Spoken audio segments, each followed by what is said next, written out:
नमस्ते everyone. BPSC 171 में अब तक यूनिट नंबर 3 पढ़ चुके हैं और उनकी वीडियोस भी अपलोड मैंने कर दी है। यूनिट नंबर 4 जिसका नाम है भारत का आपदा रेखा चित्र, इसको पढ़ेंगे। इसमें अपन भारत की संवेदनशीलता का रेखा चित्र देखेंगे, जिसमें अपन हिमालय क्षेत्र, गंगा का मैदानी क्षेत्र, शुष्क और अर्ध शुष्क क्षेत्र तथा दक्कन के पठार और फिर पश्चिमी एवं पूर्वी घाट और फिर तटीय क्षेत्र। ठीक है, ये कुछ भारत के संवेदनशील क्षेत्र हैं, इनके बारे में पढ़ेंगे। और फिर भारत का आपदा रेखा चित्र पढ़ेंगे, जिसमें अपन भूकंप, सुनामी, भूस्खलन, बाढ़, चक्रवात, सूखा तथा उष्ण लहरें और शीत लहरें पढ़ेंगे। ठीक है, तो इसमें आप परिचय में लिखते जाओ।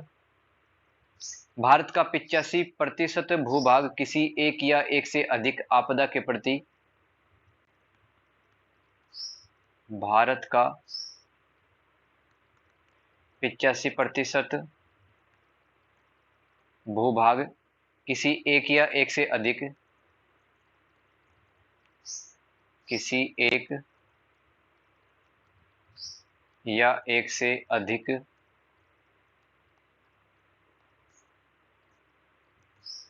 आपदा के प्रति संवेदनशील है।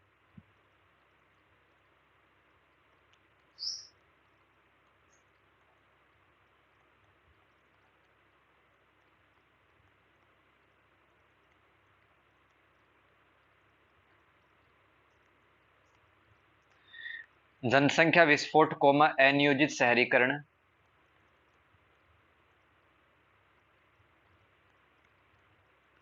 जनसंख्या विस्फोट, अनियोजित शहरीकरण,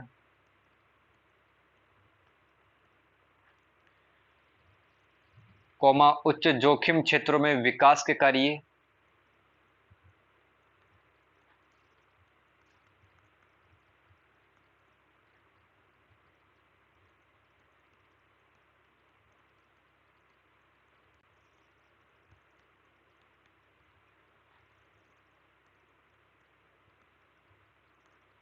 विकास के कार्य, वातावरण का निम्नीकरण,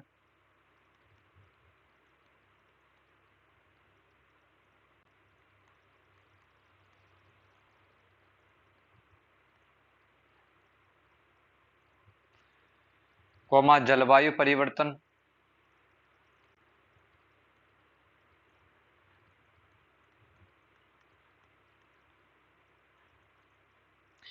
महामारियां, संक्रामक रोगों के कारण,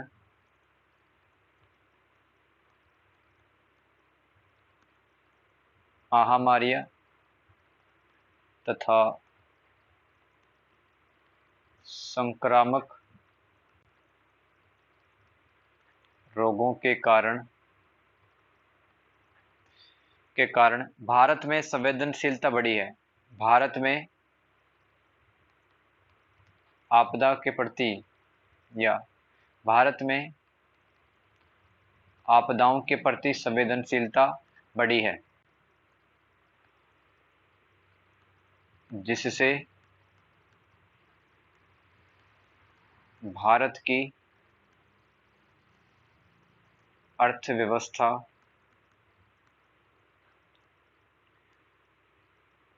जनसंख्या,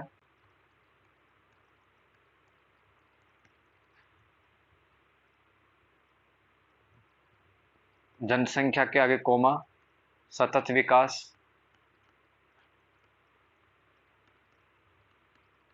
सतत विकास के लिए खतरा उत्पन्न हो गया है।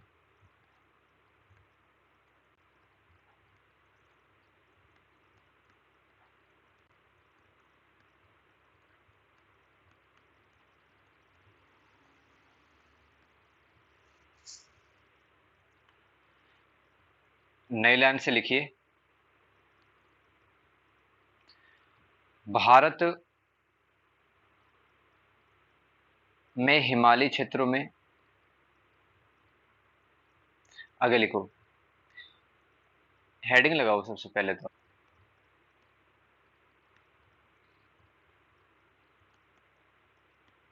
भारत की संवेदनशीलता का रेखा चित्र।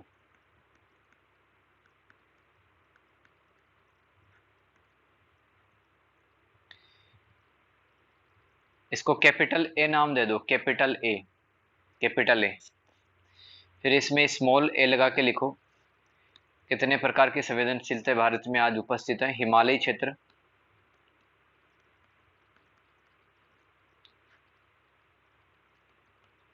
हिमालय क्षेत्र संवेदनशील है आपदाओं के प्रति। फिर स्मॉल बी लगा के लिखो। गंगा का मैदानी क्षेत्र,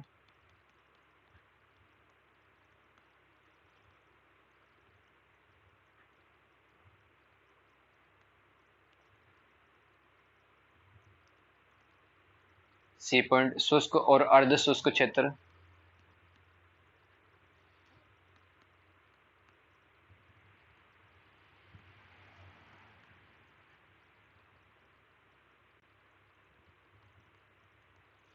इंग्लिश में भी लिख लो इसको, arid and semi arid area. Small D, Deccan के पठार,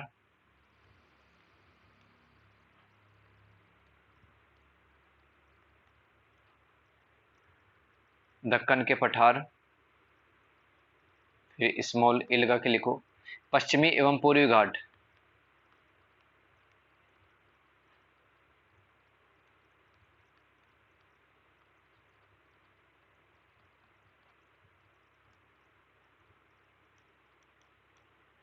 तटीय क्षेत्र,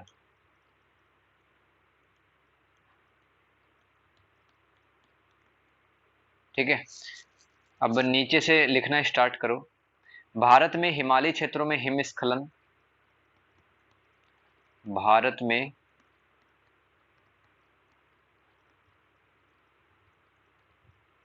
हिमालय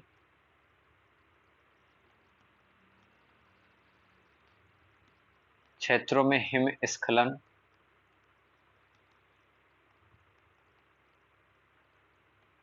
कोमा बर्फीले तूफान, बर्फीले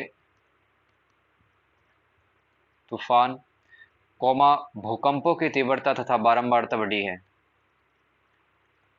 कोमा भूकंपों की तीव्रता व बारंबारता बढ़ी है। जो हिमालय का क्षेत्र है ना, बर्फीले तूफान और भूकंप तो पहले भी आते थे, लेकिन आज के टाइम पर जलवायु परिवर्तन हो रहा है, इसलिए इन आपदाओं की तीव्रता और बारंबारता बार बार बढ़ी है। तीव्रता का मतलब है कि अब ज्यादा विनाश करते हैं, अब ज्यादा तीव्र गति से आते हैं। और बारंबारता का मतलब है कि बार बार आ रहे हैं, पहले कम बार आते थे, अब बार बार आ रहे हैं। इसी पैराग्राफ में लिखिए आगे। गंगा के मैदानी क्षेत्र बाढ़ से प्रभावित है,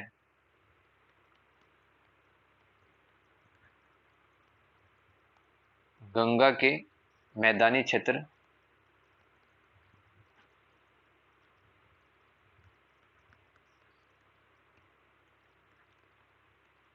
बाढ़ से प्रभावित है। दक्कन के पठार,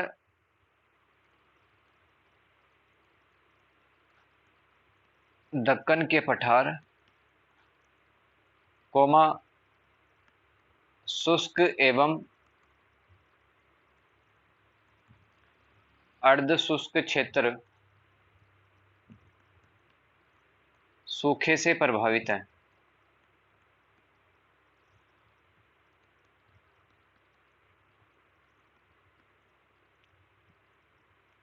सूखे से प्रभावित है।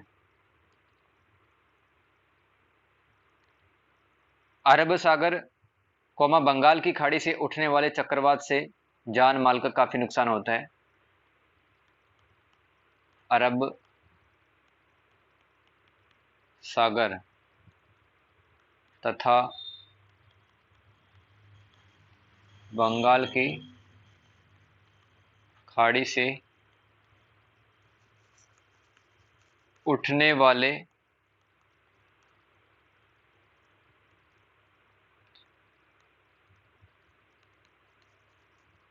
चक्रवातों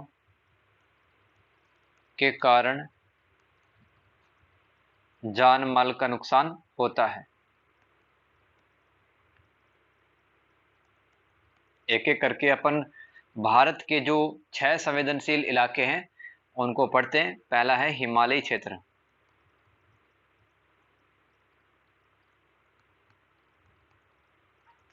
इसमें लिखो,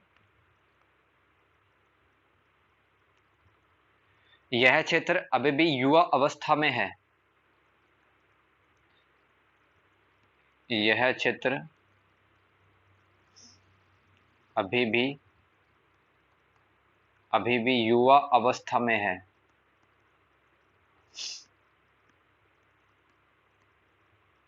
अर्थात यहां अब भी विवर्तनी की हलचल होती रहती है, यानी कि जो धरती के नीचे जो प्लेटें हैं वो खिसकती रहती हैं, एक दूसरे से दूर भी जाती हैं, कई बार एक दूसरे के ऊपर भी आती हैं। ठीक है, तो उसकी वजह से यहाँ पे भूस्खलन होता है, लैंडस्लाइडिंग होती है, भूकंप वगैरह आते रहते हैं। और ये हिमालय का क्षेत्र अभी जवान है, मतलब अभी बन रहा है, विकसित हो रहा है। और सब भारत का सबसे पुराना वाला क्षेत्र कौन सा है? दक्कन का पठार, उसका विकास हो चुका है, लेकिन हिमालय वाला जो क्षेत्र है उसका डेवलपमेंट अभी भी चल रहा है, कुछ भूगर्भिक हलचलों की वजह से। यह क्षेत्र अभी भी युवा अवस्था में है, अर्थात यहाँ अब भी विवर्तनिक हलचल होती रहती है। अर्थात यहाँ अब भी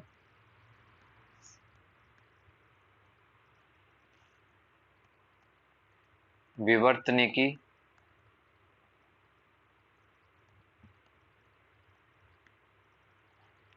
हलचल होती रहती है।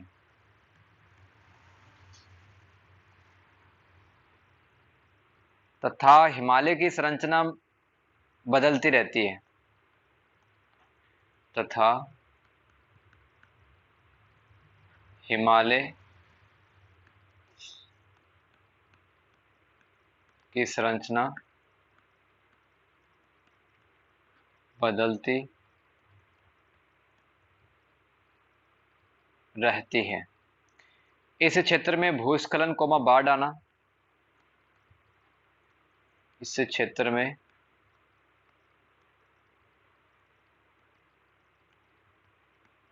भूस्खलन कोमा बाढ़ आना कोमा भूकंप सामान्य बात है। कोमा भूकंप आना सामान्य बात है।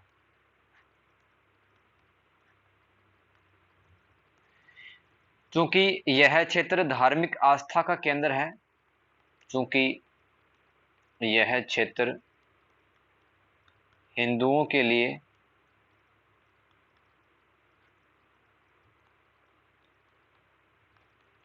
धार्मिक आस्था का केंद्र भी है।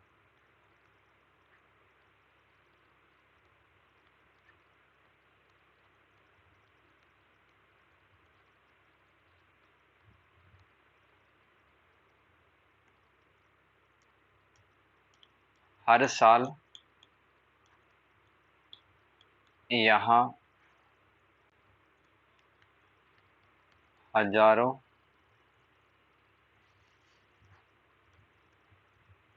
तीर्थ यात्री आते हैं। जैसे केदारनाथ, वहां पे हर साल हजारों लोग तीर्थ यात्रा के लिए जाते हैं। तो कई बार अगर कोई प्राकृतिक दुर्घटना होती है तो काफी लोग उसमें जान भी गंवाते हैं। तो लिखिए, इस क्षेत्र की कुछ भीषण घटनाएं, इस क्षेत्र की कुछ भीषण घटनाएं।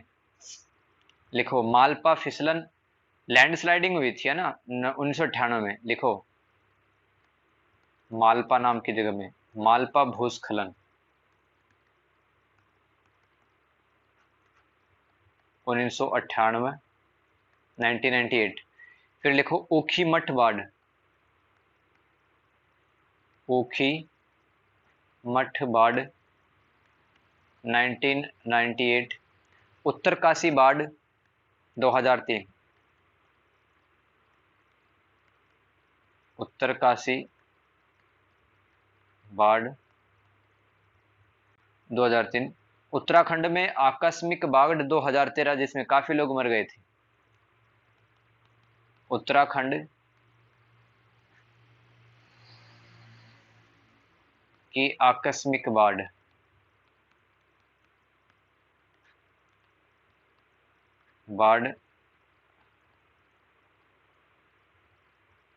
2013। उत्तरकाशी भूकंप 1991। भूकंप भी आते हैं, बाढ़ भी आते हैं हिमालय वाले क्षेत्र में। कुछ घटनाएं आपके सामने हैं। उत्तरकाशी भूकंप 1991 और चमोली उत्तराखंड में ही पड़ता है। चमोली भूकंप 1999। फिर लिखो सिक्किम भूकंप 2011। सिक्किम भूकंप 2011। लिखो हिमालय क्षेत्र के इलाके, हिमालय क्षेत्र के इलाके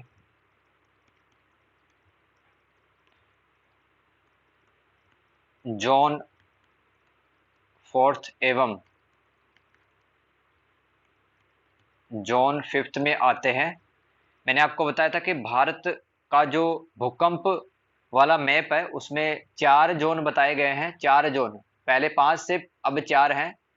पहले और दूसरे को मर्ज कर दिया गया, एक बना दिया गया है ना। टोटल 4 है अब तो। उसमें जोन 4 और जोन 5, ठीक है, यहाँ पर ज़्यादा भूकंप आते हैं क्योंकि यहाँ पर जो टेक्टोनिक प्लेटें होती हैं वो एक दूसरे पर आ जाती हैं, कई बार दूर हो जाती है, उनमें हलचल चलती रहती है। इलाके जोन 4 एवं जोन 5 में आते हैं।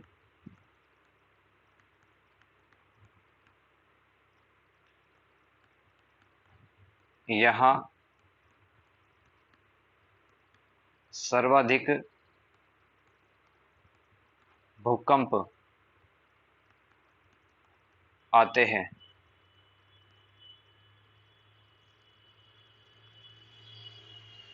आगे लिखो पहाड़ी क्षेत्रों में समुद्र तल से 3500 मीटर से ऊपर वनस्पति नहीं पाई जाती है। पहाड़ी क्षेत्रों में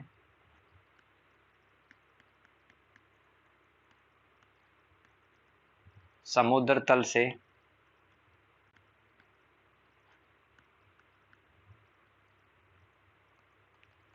3500 मीटर से ऊपर वनस्पति का अभाव होता है। से ऊपर वनस्पति का अभाव होता है तथा वे इलाके बर्फ से भी ढके हैं। तथा वे इलाके बर्फ से भी ढके हैं। इन क्षेत्रों में मौसम परिवर्तनशील, इन क्षेत्रों में मौसम परिवर्तनशील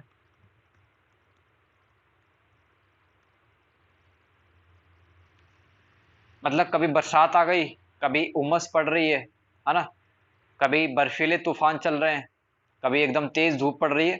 तो यहाँ का मौसम का अंदाजा लगाना मुश्किल है, प्रेडिक्ट नहीं किया जा सकता है हिमालय क्षेत्रों का मौसम। परिवर्तनशील कोमा ऑक्सीजन की कमी, कोमा ऑक्सीजन की कमी, कोमा ठंडी जल झीलें, ठंडी जल झीलें, कोमा खड़ी चोटियां व हिमनद पाए जाते हैं। खड़ी चोटियां व हिमनद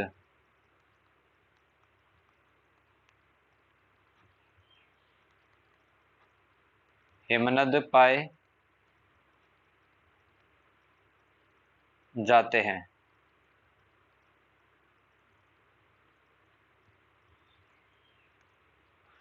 इसमें लिखो, यह घनी आबादी वाला क्षेत्र है। यह भारत का सबसे घनी आबादी वाला क्षेत्र है, क्योंकि नदियों का जो इलाका होता है वहां पर फर्टाइल लैंड पाई जाती है, उपजाऊ जमीन, तो हर कोई रहना चाहेगा वहां पे।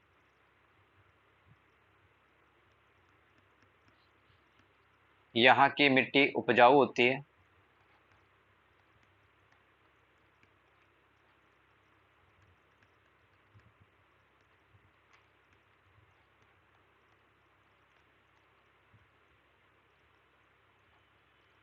इस इलाके में गंगा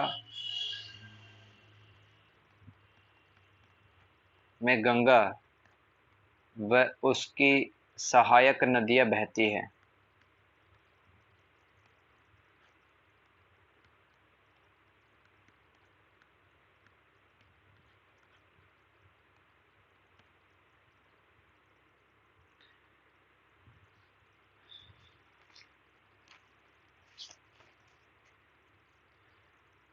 प्रतिवर्ष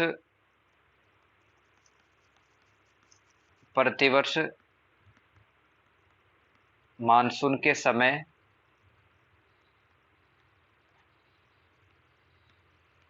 गंगा के क्षेत्र जैसे असम, बिहार, उड़ीसा, उत्तर प्रदेश, पश्चिम बंगाल बाढ़ग्रस्त रहते हैं। असम, बिहार, उड़ीसा,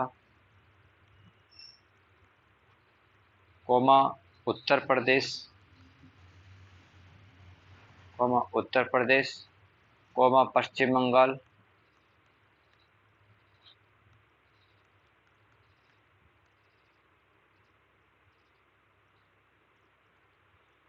बाढ़ग्रस्त रहते हैं।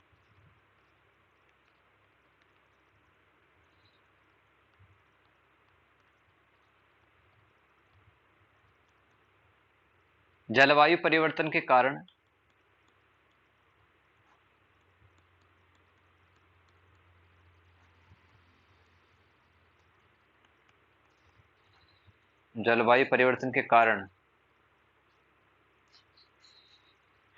इन इलाकों में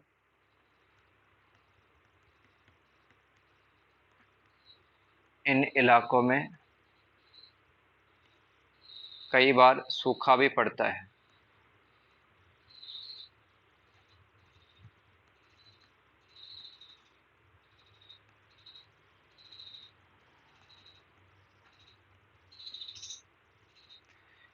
ये आपका कंप्लीट हो गया है, गंगा का मैदानी क्षेत्र।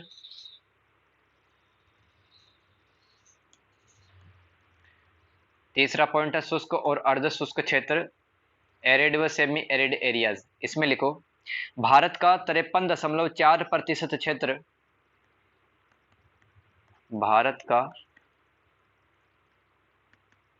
53.4% क्षेत्र शुष्क व अर्ध शुष्क क्षेत्रों की श्रेणी में आता है। शुष्क व अर्ध शुष्क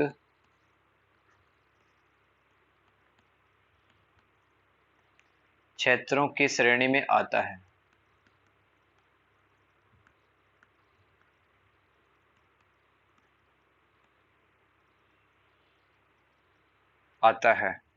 यह क्षेत्र सूखे के प्रति अधिक संवेदनशील होते हैं। यह क्षेत्र सूखे के प्रति अधिक संवेदनशील होते हैं।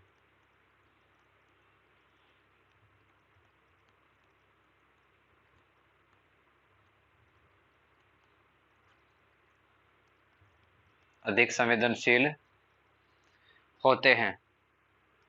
यहाँ नियमित रूप से बरसात नहीं होती है। यहाँ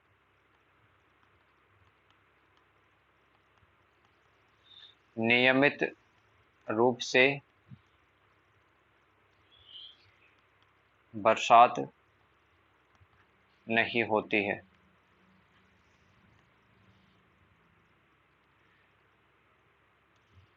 पशुओं के लिए चारा संकट भी यहाँ होता है। पशुओं को चारा संकट का सामना करना पड़ता है।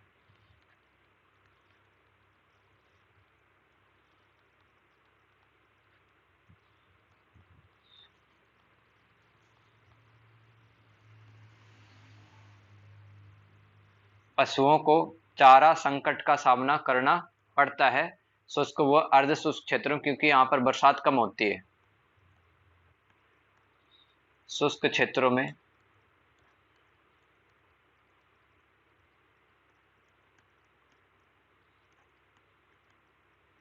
राजस्थान, गुजरात, पंजाब, हरियाणा आते हैं। राजस्थान, गुजरात, हरियाणा, पंजाब आते हैं।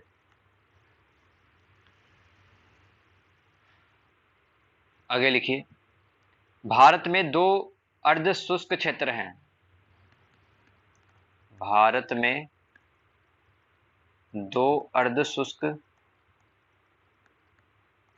क्षेत्र हैं। लिखो क्या है? उत्तर में थार डेजर्ट, उत्तर में थार रेगिस्तान। देखो, जो थार रेगिस्तान है उसके कुछ इलाके तो शुष्क क्षेत्रों में आते हैं, कुछ इलाके अर्ध शुष्क क्षेत्रों में आते हैं। आगे लिखो, दक्षिण में दक्कन व मद्रास राज्य। दक्कन सॉरी, ऐसे लिखो, दक्षिण में दक्कन, दक्षिण में दक्कन तथा मद्रास क्षेत्र। ठीक है, ये अर्ध शुष्क क्षेत्र में आते हैं। नीचे लिखिए, शुष्क व अर्ध शुष्क क्षेत्रों में पीने के पानी हेतु शुष्क और अर्ध शुष्क क्षेत्रों में शुष्क व अर्ध शुष्क क्षेत्रों में लोग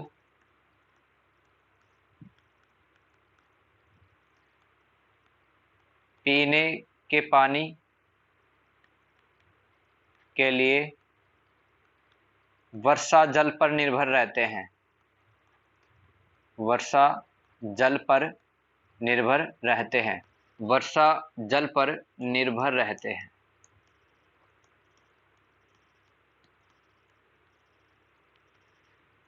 तथा सिंचाई हेतु भूजल पर, तथा सिंचाई हेतु भौम जल। लिखो, भौम जल, ब्रैकेट में लिख लो ग्राउंड वाटर।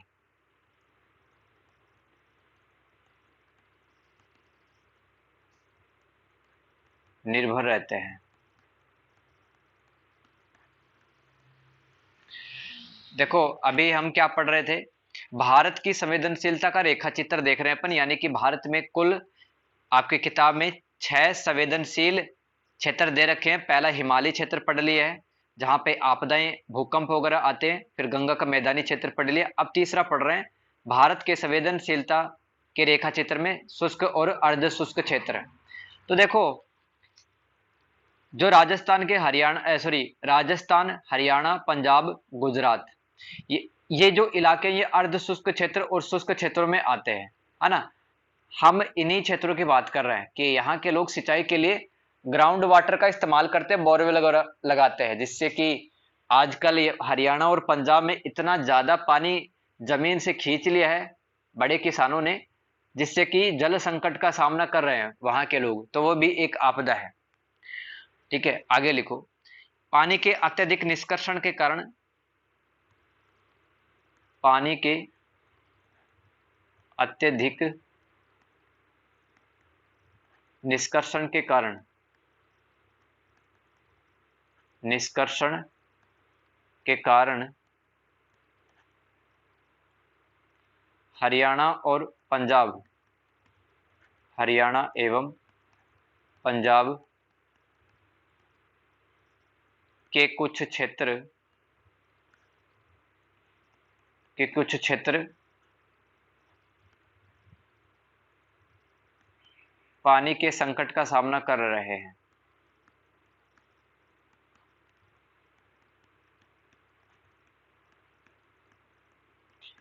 देखो पानी क्यों चाहिए, क्योंकि हरियाणा और पंजाब के जो किसान हैं वो जल गहन कृषि को लगाते हैं, जल गहन कृषि को अपनाते हैं। जैसे कि चावल है, गन्ना है, चावल और गन्ने को बहुत ज्यादा पानी चाहिए, आप ये समझो।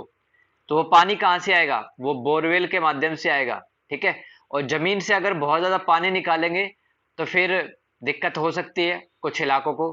ठीक है, तो इसलिए हरियाणा और पंजाब के कुछ इलाके आजकल जल संकट का सामना कर रहे हैं, क्योंकि इन्होंने जल गहन फसलें की है, जैसे कि गन्ना और चावल। तो सरकार कहती है कि भाई जल गहन कृषि मत करो, आप ऐसी फसल का चुनाव करो जिसमें कम पानी लगता है। ठीक है, ये अपना तीसरा पॉइंट कंप्लीट हो गया, शुष्क और अर्ध शुष्क। अब आगे लिखो आप, दक्कन का पठार।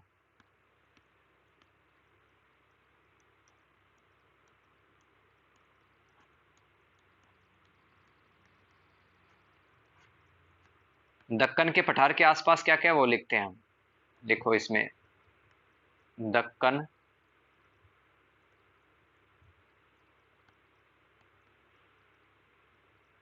दक्कन का पठार। ठीक है, इसके ऊपर क्या है, क्या है ऊपर इसके, अरावली व छोटा नागपुर की पहाड़ियां हैं। इसके उत्तर साइड, इसके नॉर्दर्न साइड दक्कन के पठार के, अरावली व छोटा नागपुर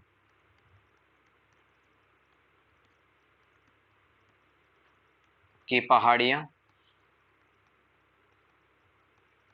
और दक्कन के पठार के पूर्व साइड क्या है, ईस्टर्न साइड क्या है, पूर्वी घाट। और दक्कन के पठार के दक्षिण दिशा की तरफ यानी कि साउदर्न साइड क्या है, नीलगिरी की पहाड़ियां।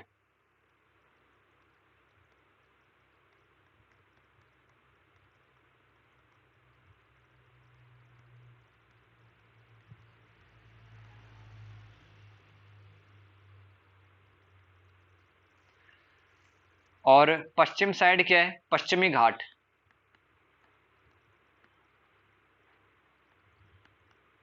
ये लिखो,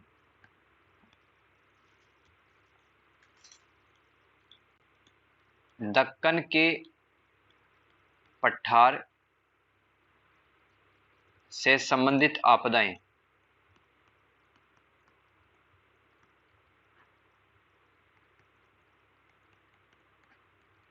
लिखो इसमें, पानी की समस्या,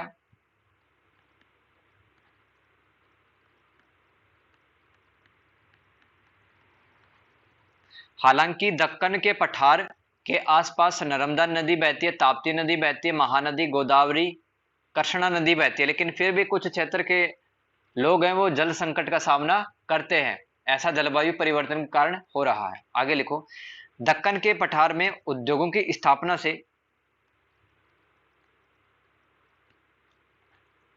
दक्कन क्षेत्र में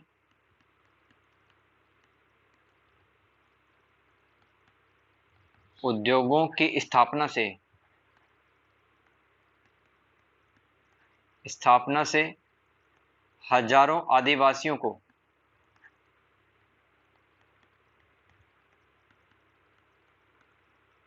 हजारों आदिवासियों को विस्थापित होना पड़ा है, उनको जंगल छोड़ के किसी अन्य जगह जाना पड़ा है।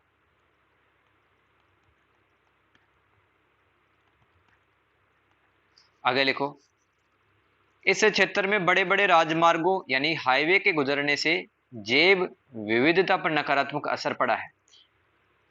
बड़े बड़े राजमार्गों, ब्रैकेट में हाईवेज लिख लो,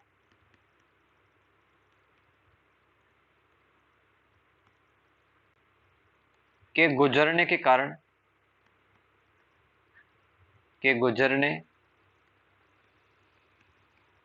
के कारण इस क्षेत्र की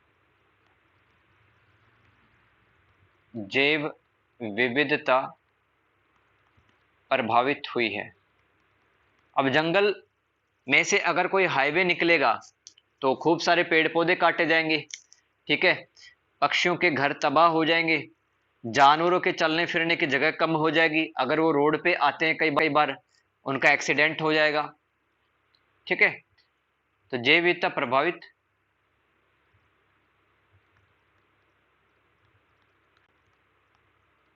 होते हैं। आगे लिखो, खनन के कारण यहां भूस्खलन आपदा आती है। खनन के कारण यहां भूस्खलन होते हैं।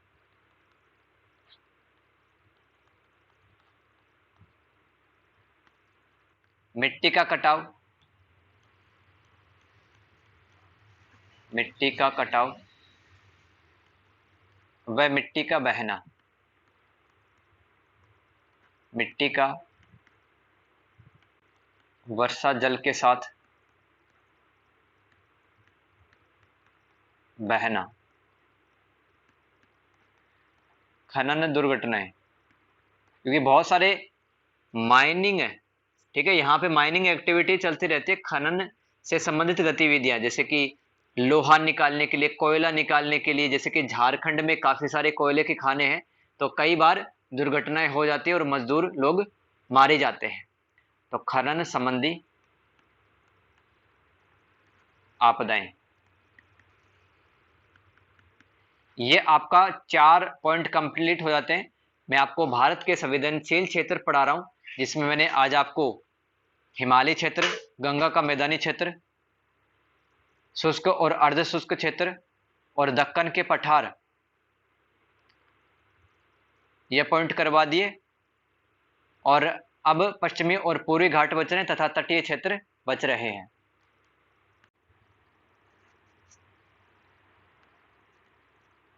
बीपीएससी 171 में मैंने आपको 2 बातें बताई थी, यानी कि 2 बड़े टॉपिक है इस वाले चैप्टर में, भारत की संवेदनशीलता का रेखा चित्र, जिसमें 6 छोटे छोटे हेडिंग मैंने लिखवाई थी, यानी कि कौन से ऐसे क्षेत्र हैं भारत के जो आपदाओं के प्रति बहुत ज़्यादा संवेदनशील है, जैसे कि हिमालय क्षेत्र मैंने कंप्लीट करवा दिया, गंगा का मैदानी क्षेत्र, शुष्क और अर्ध शुष्क क्षेत्र, और फिर मैंने दक्कन का पठार करवाया, और आज मैं आपको करवाऊँ पश्चिमी एवं पूर्वी घाट और तटीय क्षेत्र के बारे में बताऊँ। ये तो थी बड़ी हेडिंग, भारत की संवेदनशीलता का रेखा चित्र। उसके बाद में एक और हेडिंग आती है, भारत का आपदा रेखा चित्र, ठीक है, भारत का आपदा रेखा चित्र। इसमें भूकंप, सुनामी, भूस्खलन, बाढ़, चक्रवात, सूखा, उष्ण लहरें और शीत लहरों के बारे में समस्या है। तो अपन ने 4 संवेदनशील क्षेत्र कर लिए थे भारत के संवेदनशील रेखा चित्र में, 4 पॉइंट हो गए। 5वां पॉइंट है पश्चिमी पूर्वी घाट, इसके अंदर लिखते जाओ, इसके बारे में पहले ही बता चुका हूं आपको। भारत में इन तटों की उपस्थिति क्रमशः है, भारत में पश्चिमी एवं पूर्वी घाट की स्थिति क्रमशः अरब सागर, क्रमशः अरब सागर तथा बंगाल की खाड़ी के किनारे है, तथा बंगाल की खाड़ी के किनारे है।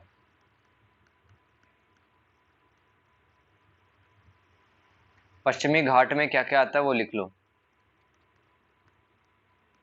कौन कौन से राज्य आते हैं पश्चिमी घाट में? गुजरात, महाराष्ट्र, गोवा, ये याद होने चाहिए आपको।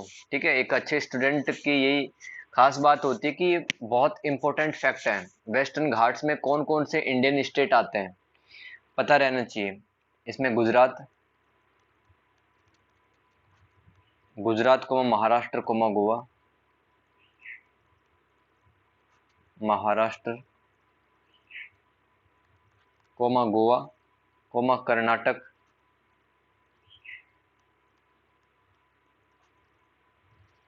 कोमा केरल व तमिलनाडु आते हैं। केरल व Tamil Nadu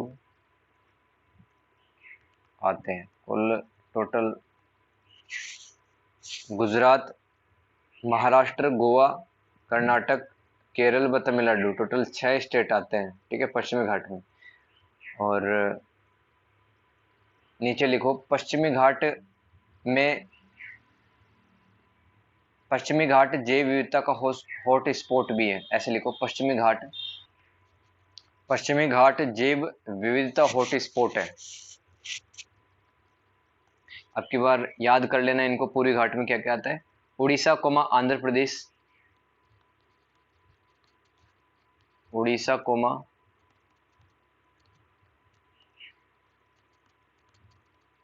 Andhra Pradesh, comma Tamil Nadu Karnataka, comma Tamil Nadu, comma Karnataka,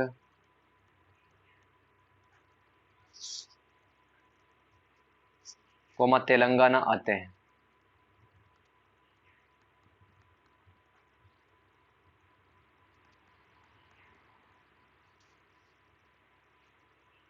नीचे लिखो एक लाइन छोड़ के, पश्चिमी घाट में कुछ इलाके वृष्टि छाया क्षेत्र में आते हैं। पश्चिमी घाट में कुछ क्षेत्र, उनके नाम लिखो आप। वेरी वेरी मोस्ट इंपोर्टेंट, बहुत ही बढ़िया फैक्ट है ये। ठीक है, लिखो उत्तरी कर्नाटक,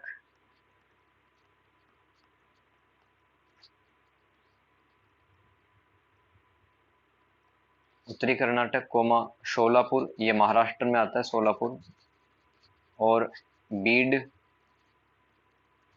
कोमा ओस्मानाबाद,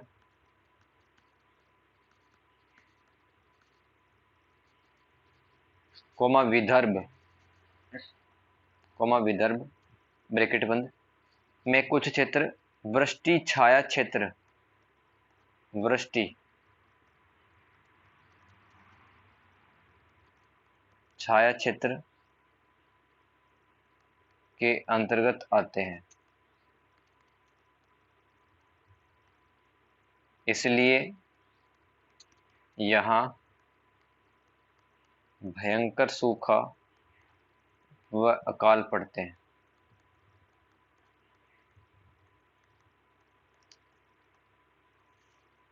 है ना, वृष्टि छाया क्षेत्र क्या होते हैं, जैसे कि ये पहाड़ है। ठीक है, ये पहाड़ है। ओके, तो इधर मान लो अरब सागर है ना, अरब सागर इस साइड। अब अरब सागर से हवाएं आती है इस साइड। ठीक है, पहाड़ों पर चढ़ती है। ठीक है, अब पहाड़ इतने ऊंचे होते हैं कि इन्हीं पहाड़ों से टकराकर, कुछ छोटे छोटे चोटियों से टकराकर बरसात सिर्फ इसी इलाके में होती रहती है। ठीक है, पहाड़ के लेफ्ट साइड बरसात होती रहती है, क्योंकि हवाएं हैं वो पार करके दूसरे तरफ नहीं जा पाती। तो ये वाला जो इलाका है, कौन से वाला, ये वाला जो इलाका है, ये यहाँ पर बिल्कुल भी बरसात नहीं आएगी, क्योंकि जो बादल थे या फिर जो नम हवाएं थी वो पहाड़ के लेफ्ट साइड ही रह गई, वहीं पे बरसात हो गई। ठीक है, और ये पहाड़ की दाईं साइड वाला, राइट साइड वाला जो हिस्सा है ये बिल्कुल सूखा रह गया, इसी को कहते हैं अपन वृष्टि छाया क्षेत्र,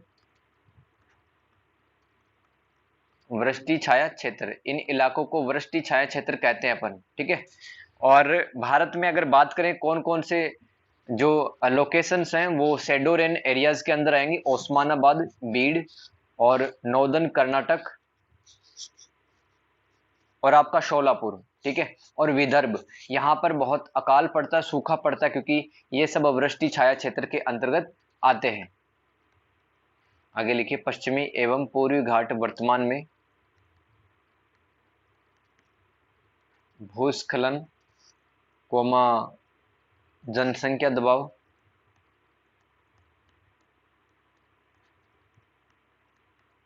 जनसंख्या दबाव, कोमा औद्योगिकरण का सामना कर रहे हैं।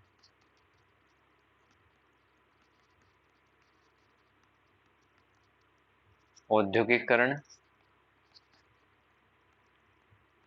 का सामना कर रहे हैं। निर्माण कार्यों कोमा पर्यटन के कारण, निर्माण कार्यों कोमा पर्यटन की गतिविधियों के कारण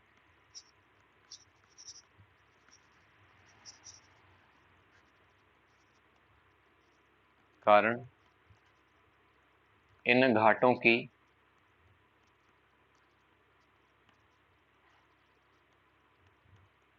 नाजुक पारिस्थितिकी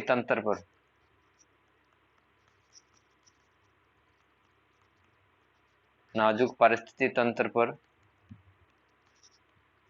नकारात्मक प्रभाव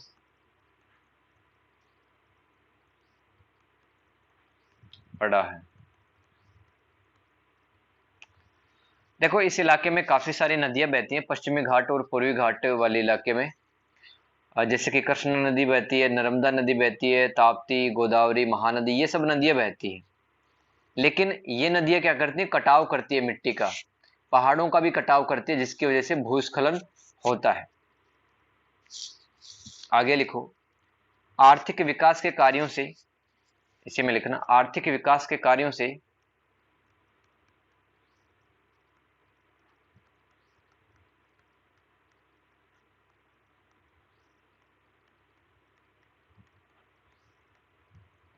से जनजातीय लोगों का विस्थापन, जनजातीय लोगों को विस्थापित किया जाता है।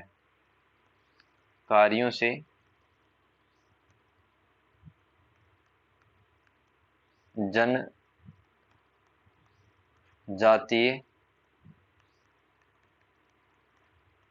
लोगों का विस्थापन करवाया जाता है, यानी कि दूसरी जगह उनको भेजा जाता है। विस्थापन करवाया करवाया जाता है।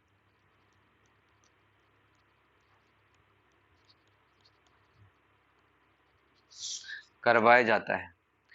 महानदी कोमा गोदावरी कोमा कृष्ण नदी से पूर्वी घाट में गहरी खाइयों का निर्माण हो गया है। महानदी कोमा गोदावरी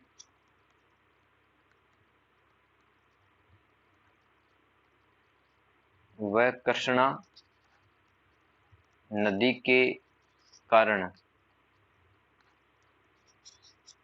पूर्वी घाट में खाइयों का निर्माण हो गया है, जिससे आए दिन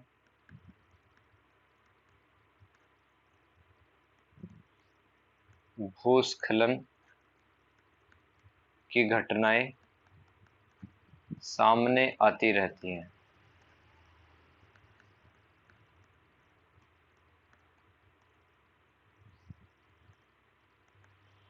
छठवां प्रकार बच रहा है भारत की संवेदनशीलता रेखा चित्र में तटीय क्षेत्र, तो इसमें लिखते जाएं आप।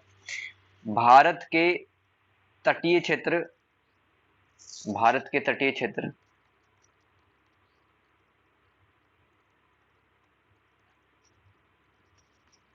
तटीय क्षेत्र पश्चिमी तटों व पूर्वी तटों के किनारे फैले हुए हैं।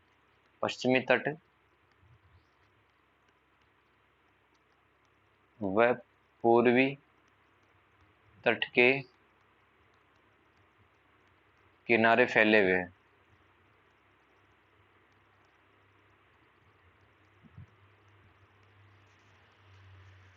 भारत की तटीय रेखा की कुल लंबाई, भारतीय तटीय रेखा की कुल लंबाई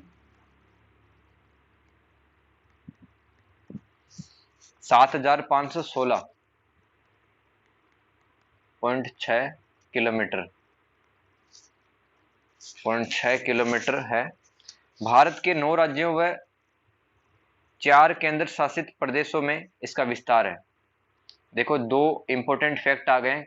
आपसे कोई भी एमसीक्यू टाइप के एग्जाम में पूछा जा सकता है कि भारत की तट रेखा की लंबाई कितनी है टोटल, 7516। ठीक है, और भारत का जो तट है वो कितने राज्यों तथा कितने केंद्र शासित प्रदेशों में फैला हुआ है वो लिखो। यह भारत के 9 राज्यों तथा 4 केंद्र शासित प्रदेशों में फैला हुआ है।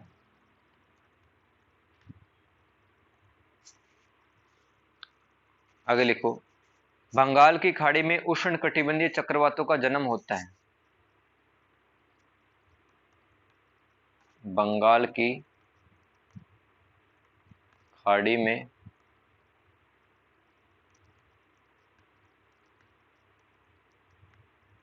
उष्णकटिबंधीय चक्रवातों का जन्म होता है, जो पूर्वी तट पर टकरा के भारी तबाही लाते हैं। जो पूर्वी तट पर टकरा के भारी तबाही लाते हैं।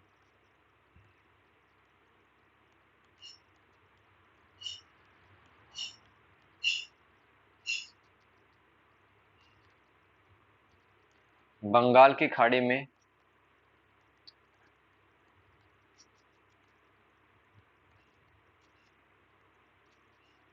ज्यादा चक्रवात आते हैं।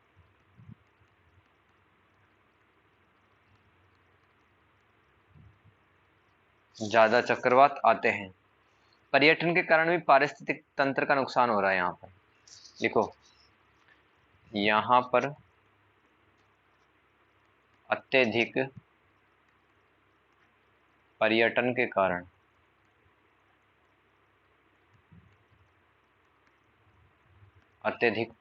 कारण भी पारिस्थितिकी तंत्र का नुकसान हो रहा है। क्योंकि देखो, टूरिस्ट है वो अपने साथ में कई बार प्लास्टिक की बोतल्स, प्लास्टिक की चीजें साथ में लाता है, वहीं पे फेंक जाता है लापरवाही से। ठीक है, वहीं पे गंदगी फैलाता है। राइट, तो उसकी वजह से पारिस्थितिक तंत्र का नुकसान होता है।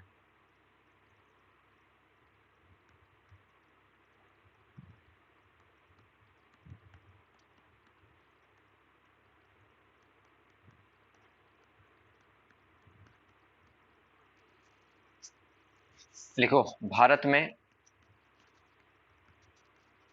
नई लाइन से लिख लेना, भारत में मई जून कोमा अक्टूबर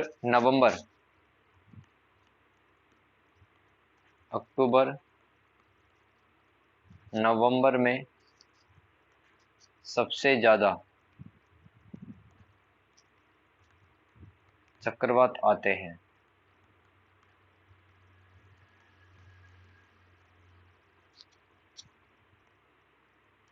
नई हेडिंग, प्राकृतिक आपदा।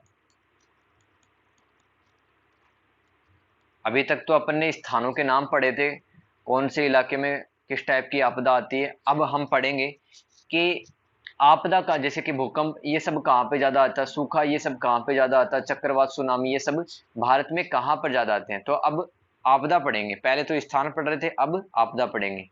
प्राकृतिक आपदा रेखा चित्र।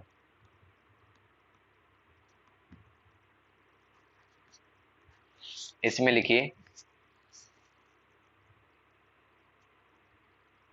भूगर्भिक, पहले लिखो हेडिंग, छोटी हेडिंग लिखना है इसके अंदर, स्मॉल ए लगा करके,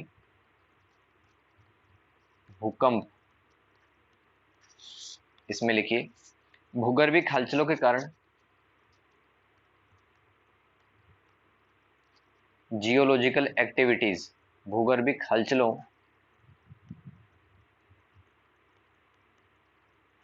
के कारण जमीन का अत्यधिक कंपन करना, जमीन का अत्यधिक कंपन करना भूकंप कहलाता है।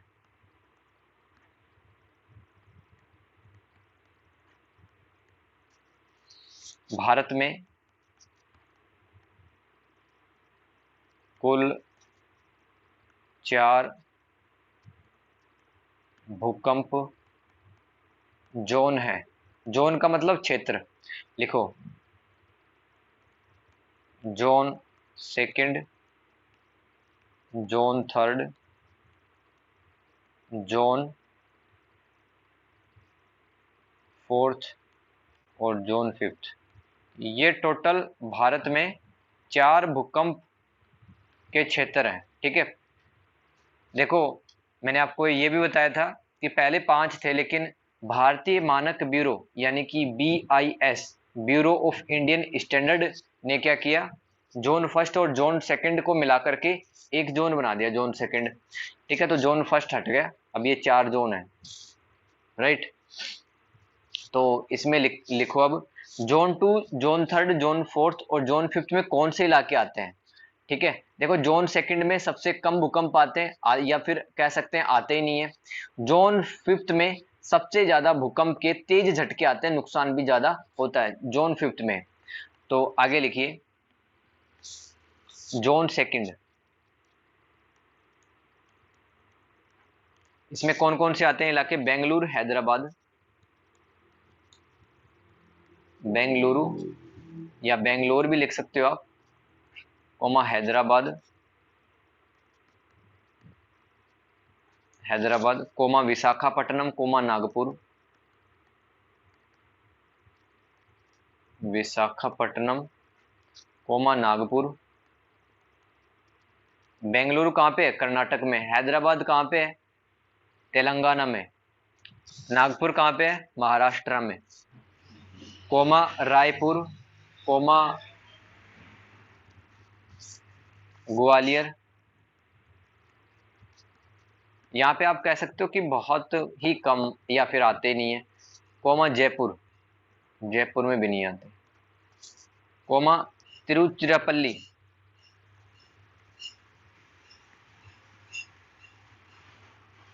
तिरुचिरापल्ली, कोमा मदुरई।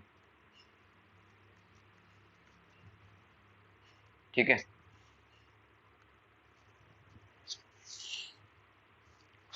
इसमें जोन सेकंड में लिखना यहां सबसे कम भूकंप आते हैं।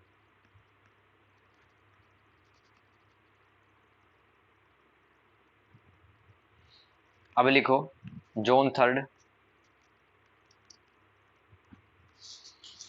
मध्य जोखिम क्षेत्र, ऐसे लिखो मध्य जोखिम क्षेत्र, यानी कि हल्के फुल्के झटके आ जाते हैं कई बार। मध्य जोखिम, सॉरी मध्य क्षति लिखो, मध्य क्षति जोखिम क्षेत्र, मध्य क्षति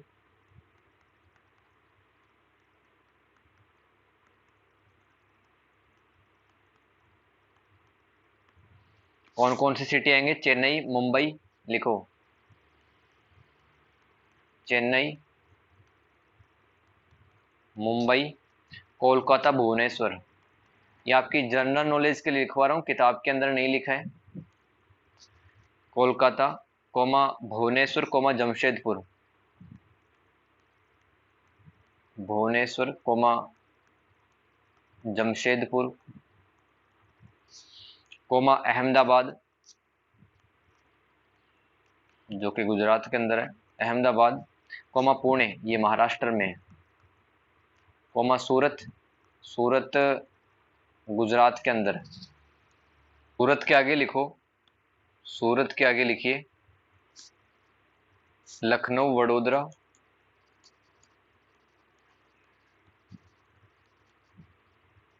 लखनऊ यूपी में, वडोदरा गुजरात में, फिर मंगलोर, मंगलोर, कोमा विजयवाड़ा, कोमा केरल। ये हो गए आपके जोन थर्ड के इलाके, हल्के फुल्के झटके यहाँ पे आते हैं। फिर लिखो जोन फोर्थ, यहाँ पे ठीक ठाक भूकंप आते हैं। लिखो इसके अंदर कौन से इलाके आते हैं। पहले तो इसका नाम लिख लो, इसको क्या कहते हैं, उच्च क्षति जोखिम क्षेत्र, यानी कि नुकसान अच्छा खासा हो जाता है कई बार। उच्च क्षति जोखिम क्षेत्र। आपको जानकर हैरानी होगी कि जो दिल्ली है वो जोन फोर्थ में आता है, इसलिए तो यहाँ पे इतने सारे भूकंप आते हैं, है ना। उच्च क्षति जोखिम क्षेत्र है दिल्ली, तो सावधानी से रहने की जरूरत है दिल्ली के अंदर। देखो इसके अंदर जम्मू एवं कश्मीर, जम्मू एवं Kashmir, comma Ladakh, comma Himachal Pradesh, Ladakh, comma Himachal Pradesh, comma Uttarakhand, comma Sikkim, comma Uttarakhand, comma Sikkim, comma उत्तरी पंजाब, कोमा चंडीगढ़, कोमा पश्चिमी उत्तर प्रदेश, पश्चिमी यूपी, फिर लिखो दिल्ली, फिर बिहार, कोमा बंगाल, कोमा सुंदरबन।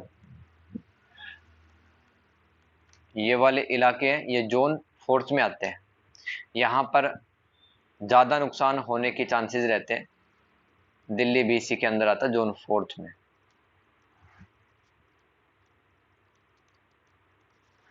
इसमें लिखो यहाँ सबसे अधिक तीव्रता वाले भूकंप आते हैं। यहाँ सर्वाधिक तीव्रता वाले भूकंप आते हैं। कौन कौन से ऐसे इलाके हैं भारत के। एक तो लिखो कश्मीर, क्योंकि हिमालय के जस्ट पास में, हिमालय का निर्माण हो ही रहा है। हिमालय जवान है अभी, उसका निर्माण चल ही रहा है, और वहां पर टेक्टोनिक प्लेटें वो खिसकती रहती हैं। कश्मीर, कोमा पश्चिमी एवं मध्य हिमालय,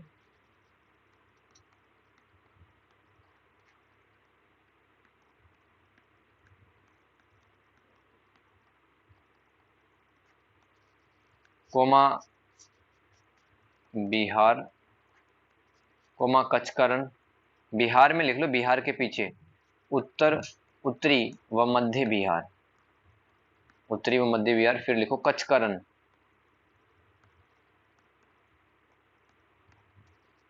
कोमा अंडमान निकोबार,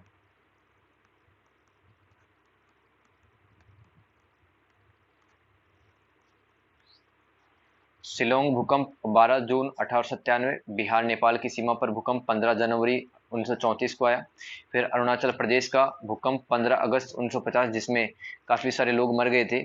और फिर लास्ट लिखो 26 जनवरी, ये आपको याद रहना चाहिए, इसमें तो काफ़ी लोग प्रभावित हुए थे, काफ़ी लोग मर गए थे। 26 जनवरी 2001 कहाँ पे आया था, ये आया था भुज नाम की जगह, गुजरात के अंदर है भुज, ठीक है। और अगर मैं बताऊं कितने रिएक्टर का था वो भूकंप, 7.7 रिएक्टर का, यानी कि इतना अगर पैमाने का भूकंप आए तो बिल्डिंगें नीचे की ओर धंस सकती हैं, काफी लोग मर सकते हैं इसके अंदर, ठीक है। भारत की 54% भूमि भूकंप से प्रभावित है?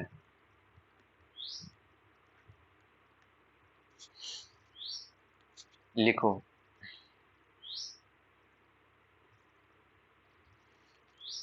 भारतीय प्लेट एशिया में, भारतीय प्लेट एशिया में, एशिया में 47 मिलीमीटर, 47 मिलीमीटर प्रति वर्ष, यानी कि एक साल के अंदर जो भारतीय प्लेट है वो 47 मिलीमीटर खिसक रही है। उसके कारण से भूकंप आते हैं भारत में, प्रतिवर्ष की दर से खिसक रही है।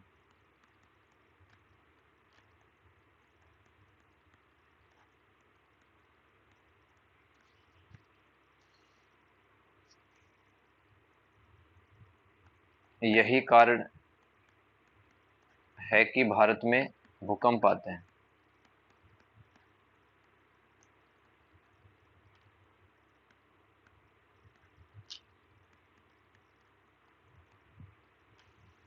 आगे लिखो लास्ट लाइन। संयुक्त राष्ट्र और विश्व बैंक के अनुसार, संयुक्त राष्ट्र व विश्व बैंक के अनुसार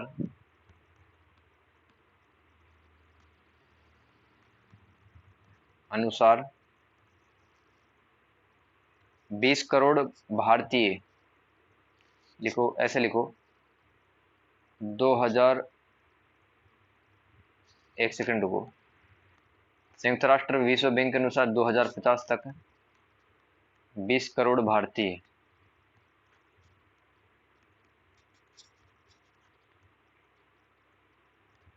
भूकंप से प्रभावित होंगे। ये आपका भूकंप वाला भी टॉपिक कंप्लीट। अब लिखो सुनामी। समुद्री भूकंप के बाद लहरें तेजी के साथ बंदरगाहों की ओर बढ़ती हैं। समुद्री भूकंपों के बाद लहरें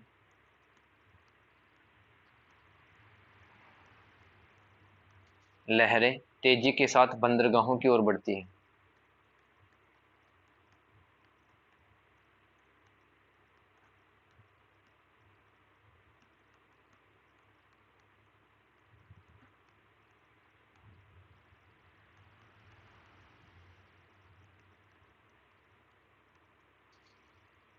इसे सुनामी कहते हैं।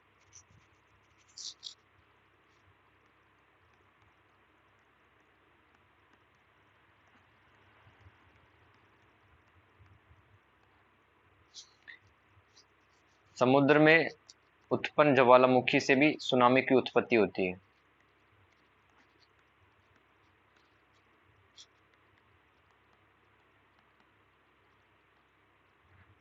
समुद्र में ज्वालामुखी के फूटने से भी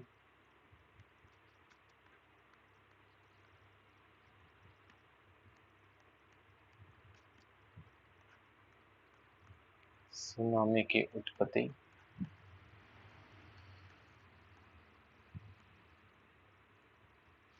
होती है तथा विशाल एवं तीव्र लहरों का निर्माण होता है। तथा इससे विशाल एवं तीव्र लहरों का निर्माण होता है।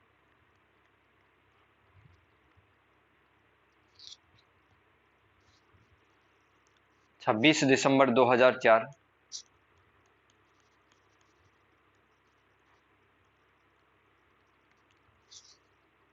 में इंडोनेशिया में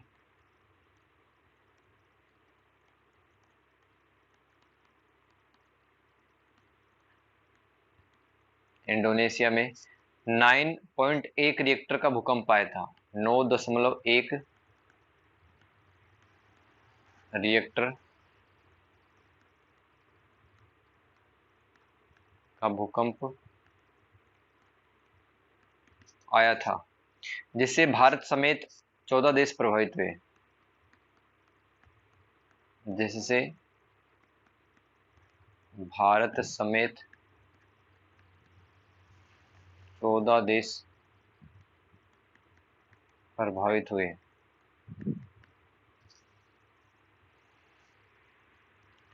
इसमें 2,25,000 मौतें दर्ज की गई।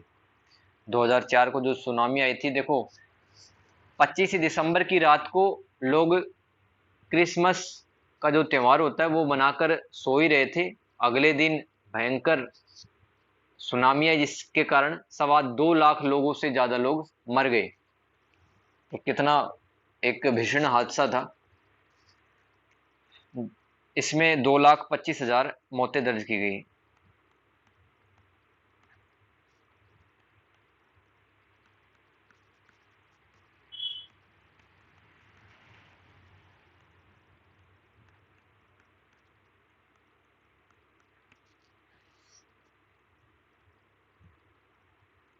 इस सुनामी में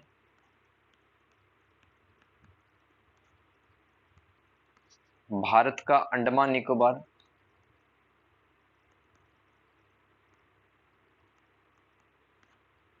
भारत का अंडमान निकोबार द्वीप समूह है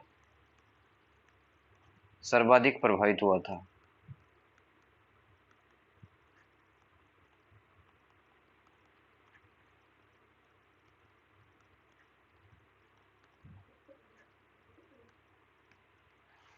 भूस्खलन नेक्स्ट हेडिंग रहेगी अपनी, भूस्खलन। इसमें लिखिए भूस्खलन आपदा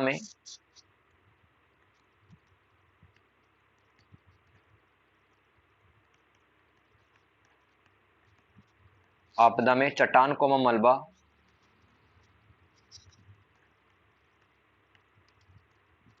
चट्टान कोमा मलबा कोमा मिट्टी ढलान की ओर बहती है।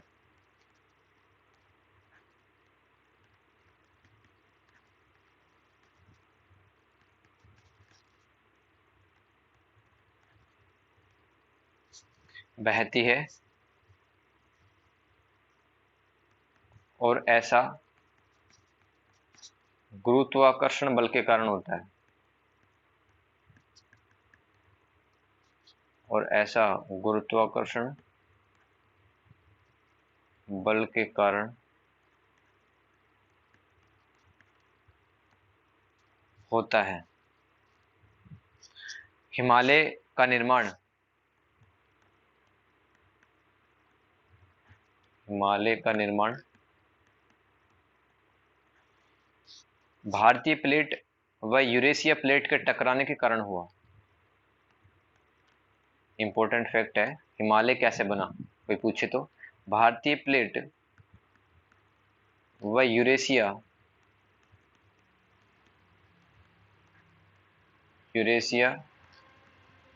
प्लेट के आपस में टकराने के कारण हुआ।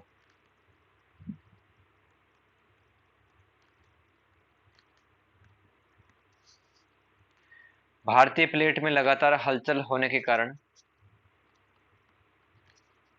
भारतीय प्लेट में लगातार हलचल होने के कारण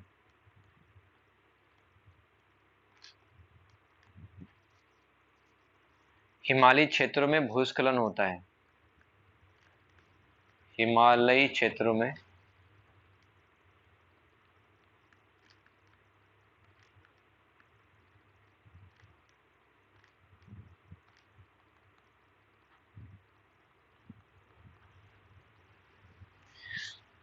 अब जैसे कि मैंने आपको बताया था कि जो भारतीय प्लेट है ना, एक साल में कितनी खिसकती है जमीन के नीचे, 47 मिलीमीटर। ठीक है, ये कम है डेटा, आपको कम संख्या लग रही होगी, 1 सेंटीमीटर से भी कम है ये, 47 मिलीमीटर। लेकिन इतनी बड़ी प्लेट अगर 1 मिलीमीटर भी खिसकती है तो इसका इफेक्ट देखा जा सकता है। कितने तेज भूकंप आते हैं कई बार, क्योंकि प्लेटें हैं वो खिसक रही हैं लगातार। तो प्लेटें अगर खिसकती है तो भूकंप आता है, और भूकंप अगर पहाड़ों के इलाकों में आता है तो वहां पर जो चट्टाने हैं, मलबा है, कीचड़ है, वो पहाड़ों से नीचे की तरफ आने लगता है। भूस्खलन के कारण, भूस्खलन के कारण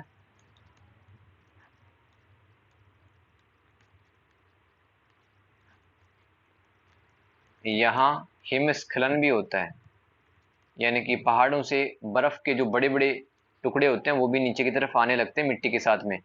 यहाँ हिमस्खलन भी होता है।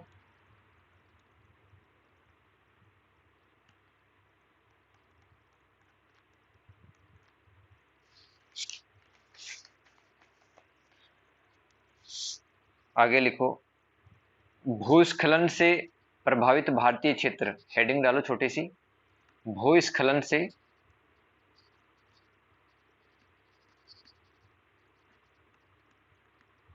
प्रभावित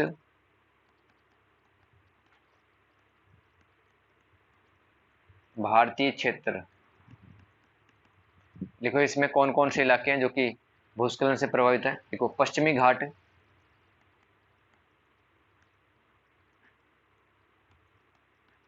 विंध्याचल क्षेत्र जहां सतपुड़ा पर्वत है, नर्मदा नदी के दक्षिण दिशा में विंध्याचल पर्वत, विंध्याचल क्षेत्र, कोंकण तट की ढलान पर, कोंकण, गोवा साइड जो तट है कोंकण तट कहते हैं उसको, कोंकण तट की ढलान पर,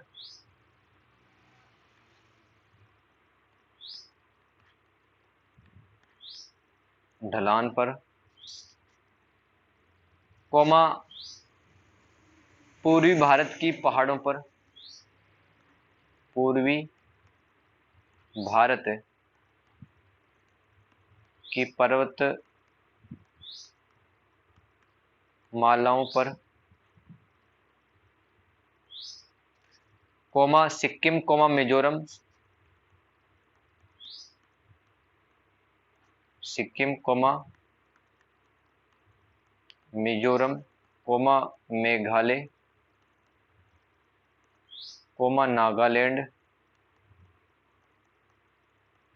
कोमा अरुणाचल प्रदेश।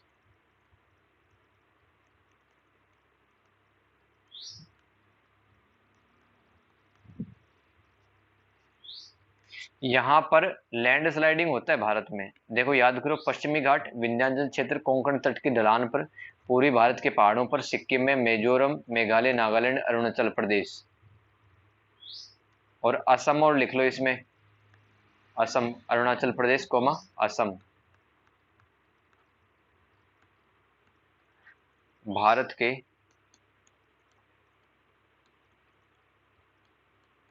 उत्तर पश्चिम कोमा उत्तर पूर्व में, पूर्व में सर्वाधिक भूकंप आते हैं।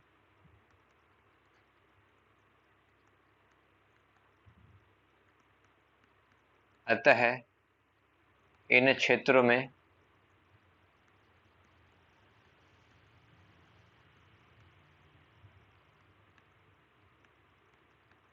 भूस्खलन की घटनाएं भी ज्यादा होती है। तो जहां पर भूकंप ज्यादा आते हैं वहां पर लैंडस्लाइडिंग भी ज्यादा होती है। कहां पर आते हैं भूकंप भारत में?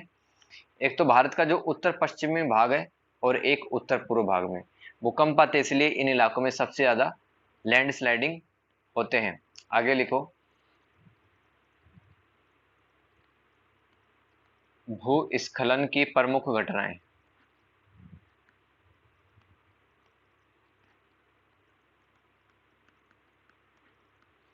इसमें लिखना, गढ़वाल भूस्खलन जो कि 1868 में आया था। गढ़वाल जो कि उत्तराखंड का एक इलाका है, कुमाऊं और गढ़वाल, उसमें गढ़वाल इलाके में, गढ़वाल भूस्खलन 1868। फिर लिखो नैनीताल भूस्खलन।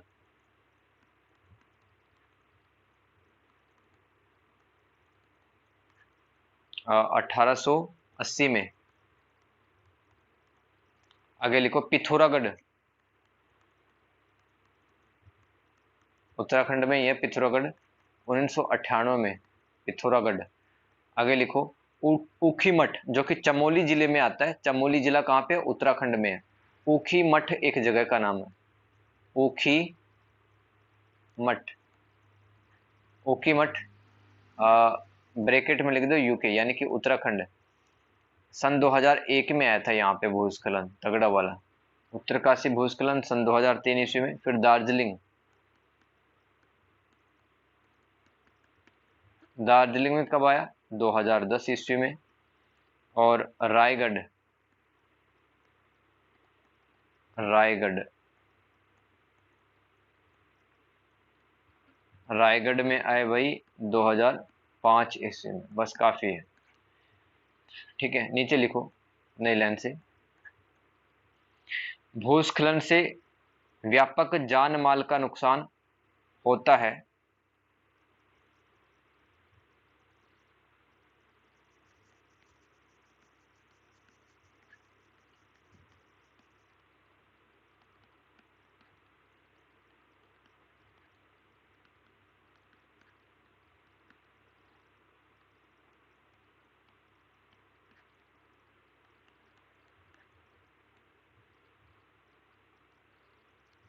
अतः इस आपदा की इस आपदा की न्यूनता करने के लिए,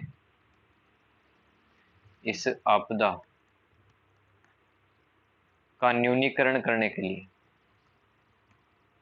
न्यूनीकरण का मतलब क्या है कि भूस्खलन तो देखो आके रहेगा, अगर उसको आना है तो। पहाड़ों से अगर पत्थर गिर रहे हैं बड़े बड़े, कौन बचाएगा वे? लेकिन जान माल की हानि कम हो सकती है। जैसे कि गांव वालों को कह दिया जाएगा कि भाई पहाड़ से पत्थर आ सकते हैं, रात में भारी बरसात हो रही है, और तो अपने जानवरों को और खुद का जो सामान है उसको लेकर के कहीं और चले जाओ आप, एक दो दिन के लिए। तो जान बच जाएगी उन लोगों की, ठीक है। घर तो तबाह हो ही जाएगा, लेकिन कम से कम जान बचेगी। जान बचेगी तो दुनिया के रंग देख पाएंगे फिर, ठीक है। तो अतः इस आपदा का न्यूनीकरण करने हेतु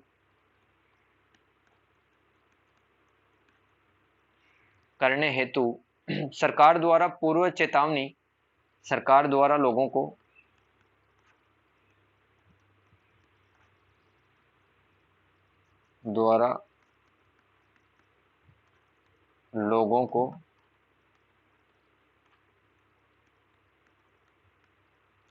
पूर्व चेतावनी एवं जागरूक करना आवश्यक है।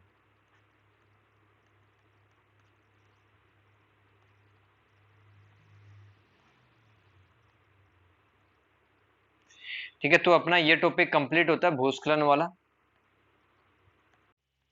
इस बाढ़ वाले पॉइंट में लिखना, जब नदी कोमा बांध कोमा झील, जब नदी कोमा बांध, जब नदी कोमा बांध कोमा झील का पानी,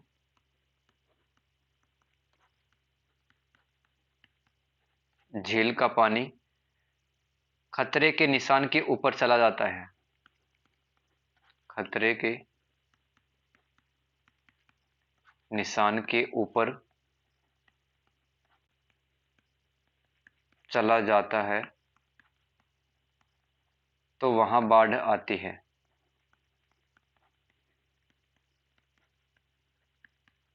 तो वहां बाढ़ आती है तथा मैदानों में पानी भर जाता है, तथा मैदानों में पानी भर जाता है।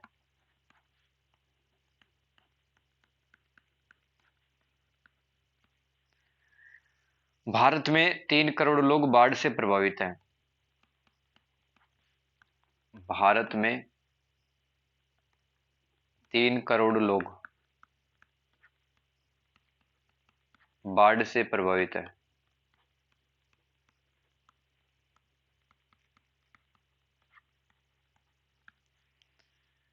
भारत में हर साल गंगा ब्रह्मपुत्र के मैदानों में बाढ़ आती है। भारत में गंगा ब्रह्मपुत्र के मैदानों में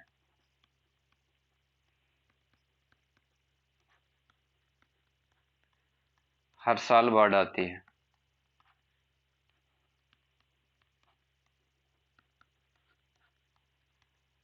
हर साल बाढ़ आती है। इससे सैकड़ों जीवन का नुकसान होता है। इससे सैकड़ों जीवन का नुकसान होता है।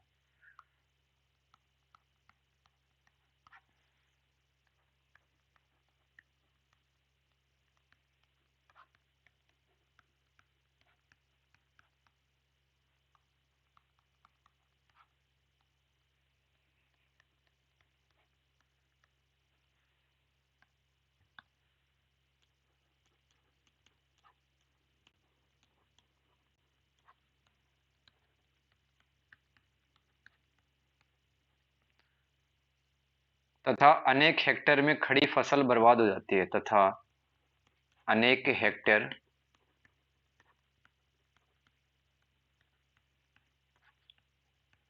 में खड़ी फसल नष्ट हो जाती है।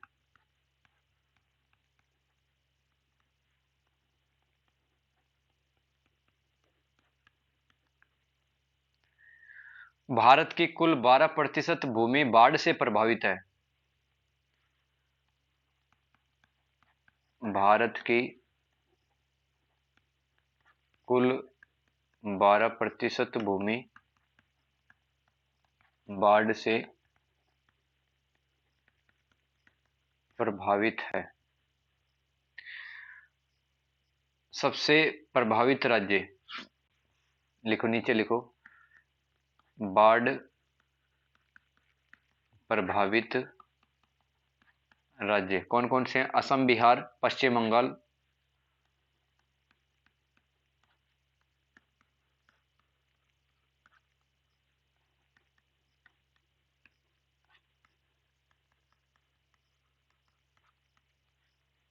असम, बिहार, पश्चिम बंगाल, उड़ीसा, उत्तर प्रदेश।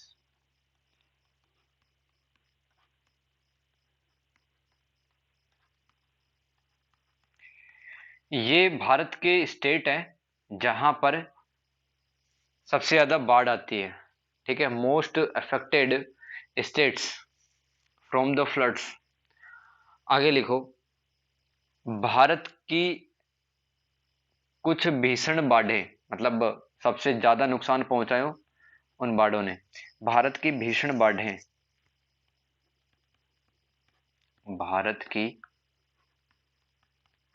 भीषण बाढ़ें 2008 की जो बाढ़ आई थी पश्चिम बंगाल और उड़ीसा, तकरीबन 1063 लोग मारे गए थे इसमें, कोमा उड़ीसा।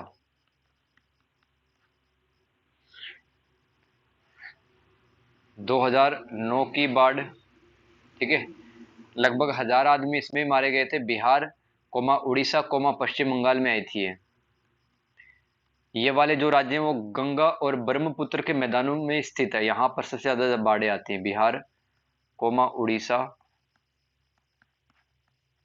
कोमा पश्चिम बंगाल।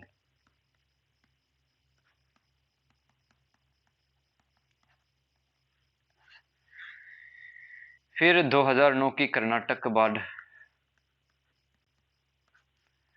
300 के आसपास आदमी यहां भी मर गए थे। 2013 में इस बाढ़ को कोई नहीं भुला सकता, उत्तराखंड की बाढ़, काफी पानी आ गया था इस इलाके में। और फिर लिखो 2017 की गुजरात की बाढ़।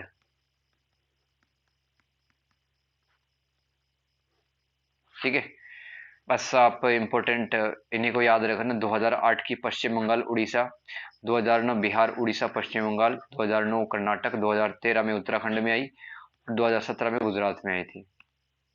ठीक है, तो कैसे समझा आपने कि जब वायु दाब में अंतर होता है और किसी क्षेत्र का तापमान बढ़ जाता है, 27 डिग्री सेल्सियस से ऊपर चला जाता है, तब ये जो हवाएं हैं, गर्म हवाएं ऊपर की तो ओर उठने लगती है। ठीक है, तो ऊपर वाले क्षेत्र का वायु दाब ज्यादा हो जाता है, नीचे का कम हो जाता है। इसी वायु दाब में अंतरकरण चक्रवात आते हैं। उत्तरी गोलार्ध में घड़ी के विपरीत दिशा में बहती है, नॉर्दर्न हेमिस्फीयर में, और दक्षिणी गोलार्ध के अंदर यानी कि साउदर्न हेमिस्फीयर में हवाएं हैं वो घड़ी की दिशा में बहती हैं, गोल गोल घूमने लग जाती है। ये हवाएं अंडाकार रूप भी ले सकती है, या फिर आपने 5 का आकार देखा होगा, कौन से वाला, रोमन लिपि के अंदर जो 5 लिखते हैं ना, वी साइज का, वैसा भी शेप इसका हो सकता है, अंडाकार अथवा यू आकार, तथा जो रोमन लिपि में जो 5 होता है वी जैसा, ठीक है, वैसा आकार इन चक्रवातों का, इन हवाओं का होता है। देखते हैं अब चक्रवात की उत्पत्ति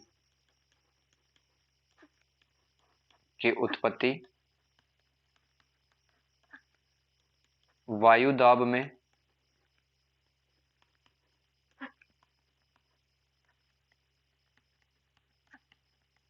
अंतर के कारण होती है। जब किसी सतह का तापमान जब किसी जब किसी सतह का तापमान अचानक से बढ़ जाए तो हवाएं गर्म होकर ऊपर की ओर उठती हैं। तो हवाएं गर्म होकर ऊपर की ओर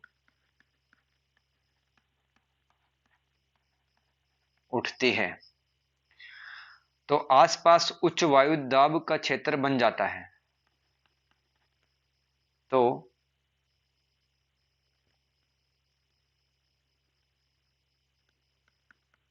आसपास उच्च वायु दाब का क्षेत्र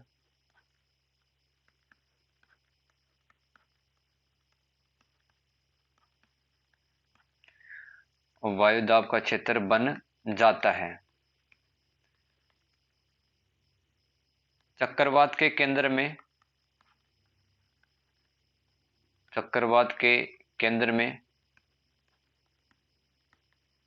निम्न वायु दाब की स्थिति होती है।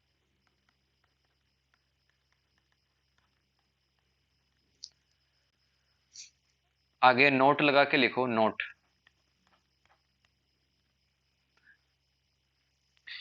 उत्तरी गोलार्ध में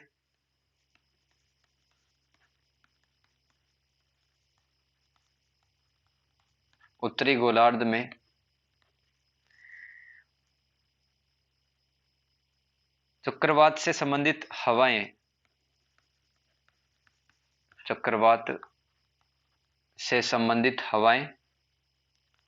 घड़ी के विपरीत दिशा में घूमती हैं। चक्रवात से संबंधित हवाएं घड़ी की विपरीत दिशा में बहती हैं। इसको इंग्लिश में लिख लो, एंटी क्लॉकवाइज। एंटी क्लॉकवाइज हवाओं का रुख रहता है। नीचे लिखो एक पॉइंट में, दक्षिणी गोलार्ध में हवाएं घड़ी की दिशा में बहती हैं।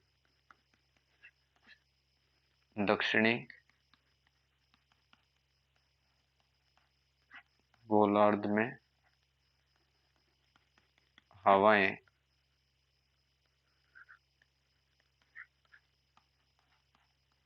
घड़ी की दिशा में बहती हैं। क्लॉकवाइज लिखो, क्लॉकवाइज डायरेक्शन। एक और पॉइंट लिख लो, उच्च वायु दाब से निम्न वायु, हाँ, हवाएं लिखो, हवाएं हाई प्रेशर से लो प्रेशर की ओर बहती हैं। उच्च वायु दाब से,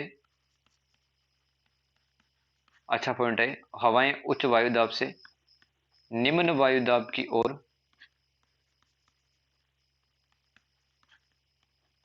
ओर बहती हैं।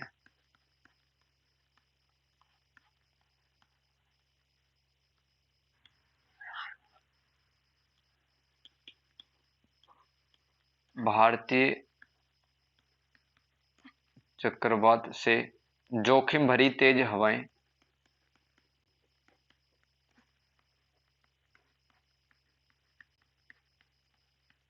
जोखिम भरी तेज हवाएं, आंधी, भयानक वर्षा, ऊंची समुद्री लहरें। ऊंची समुद्री लहरें, तूफान उभर कर सामने आते हैं।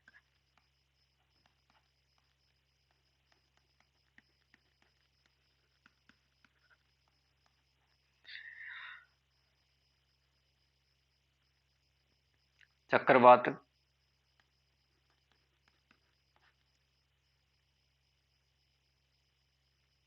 से प्रभावित इलाके,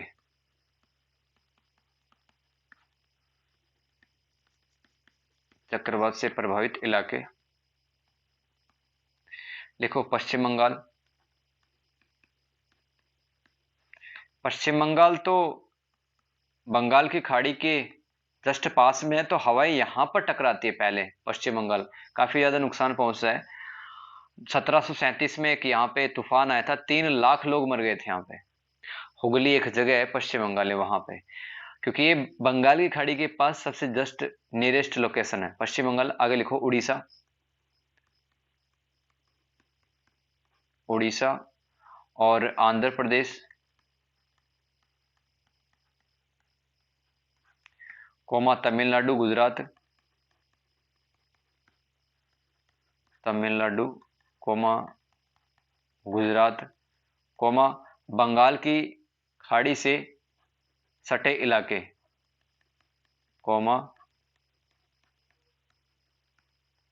बंगाल की खाड़ी से सटे तटीय इलाके।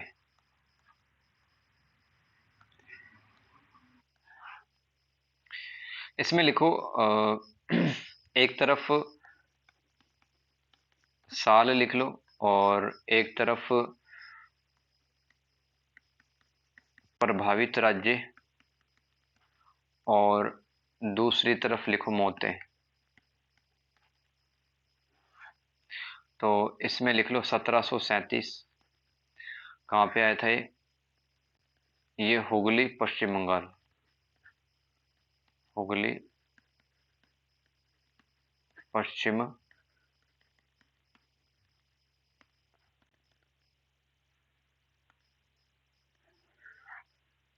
बंगाल। और कितने लोग मर गए इसमें? 3 लाख लोग।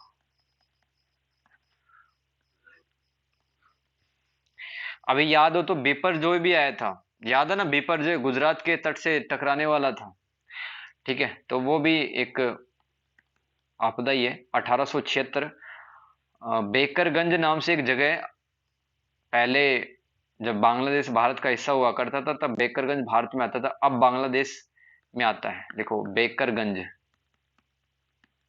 बेकरगंज ब्रैकेट के अंदर लिखना बांग्लादेश। 2.5 लाख लोग मर गए थे इसमें, 2.5 लाख। ठीक है, बस ये दो याद रखो। सूखे लगा, सूखे लिख के लिखो इसमें। जब वायुमंडलीय जल, जब किसी क्षेत्र में, किसी क्षेत्र में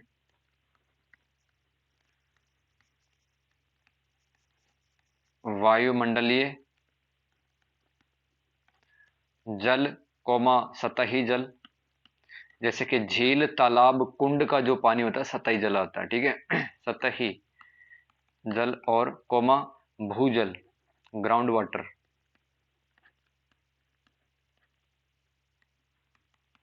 में लंबे समय तक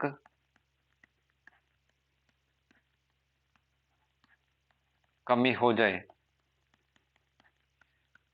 तो सूखे की स्थिति उत्पन्न होती है।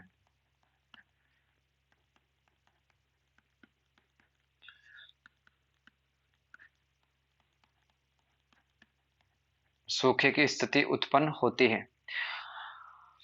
आगे लिखो, भारत में 5 करोड़ सूखे से प्रभावित हैं। भारत में 5 करोड़ लोग, भारत में 5 करोड़ लोग सूखे से प्रभावित हैं। नीचे लिखो नोट लगा करके, एक बढ़िया सा फैक्ट लिखाता हूं। भारत में सूखा क्यों पड़ता है, कोई पूछे तो? कौन से प्रकार के मानसून के कमजोर होने के कारण पड़ता है, कोई पूछे तो बता देना। दक्षिणी पश्चिम मानसून अगर कमजोर होता है किसी साल तो भारत के अनेक राज्यों में सूखा पड़ता है। तो इसमें लिखो, भारत में सूखा, भारत में सूखा दक्षिणी पश्चिम मानसून के, दक्षिणी पश्चिम मानसून के कमजोर होने के कारण पड़ता है। कमजोर होने के कारण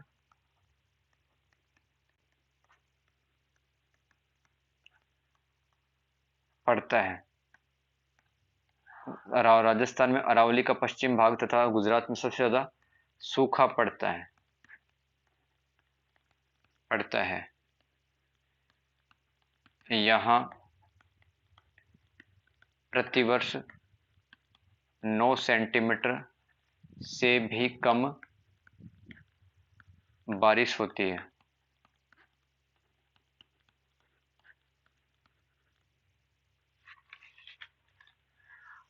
आगे लिखो, अन्य प्रभावित राज्य।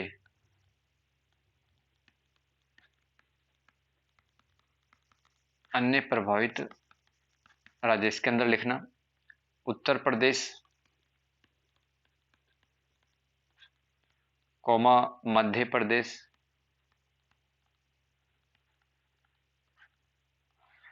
कौमा उड़ीसा, कौमा आंध्र प्रदेश,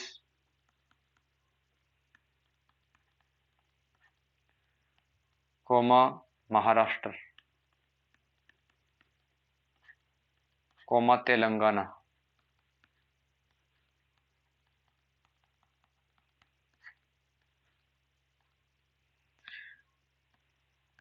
सूखे के प्रभाव।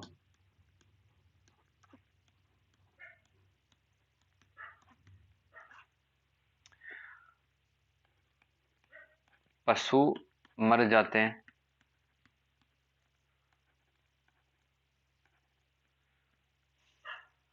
गरीबी, भूख, कुपोषण, खराब स्वास्थ्य और पारिस्थितिकी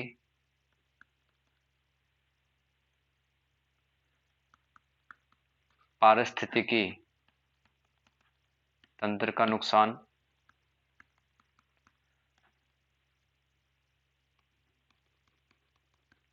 लोगों की आजीविका प्रभावित होती है,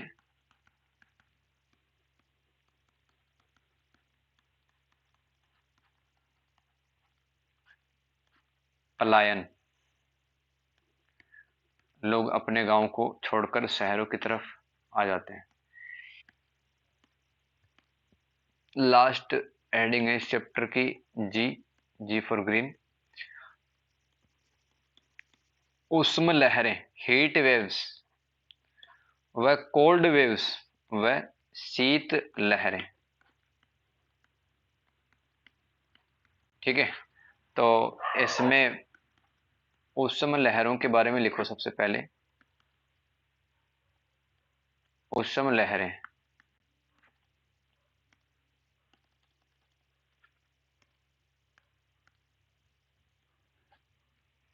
इसमें लिखना, जब किसी क्षेत्र में,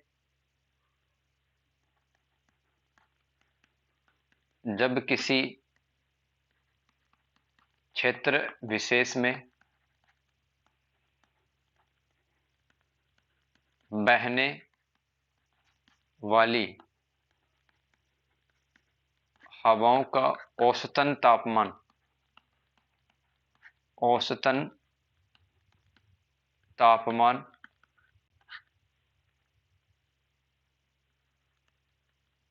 हवाओं का औसत तापमान अचानक बढ़ जाता है तो वहां गर्म हवाएं अथवा उष्ण लहरें चलती हैं।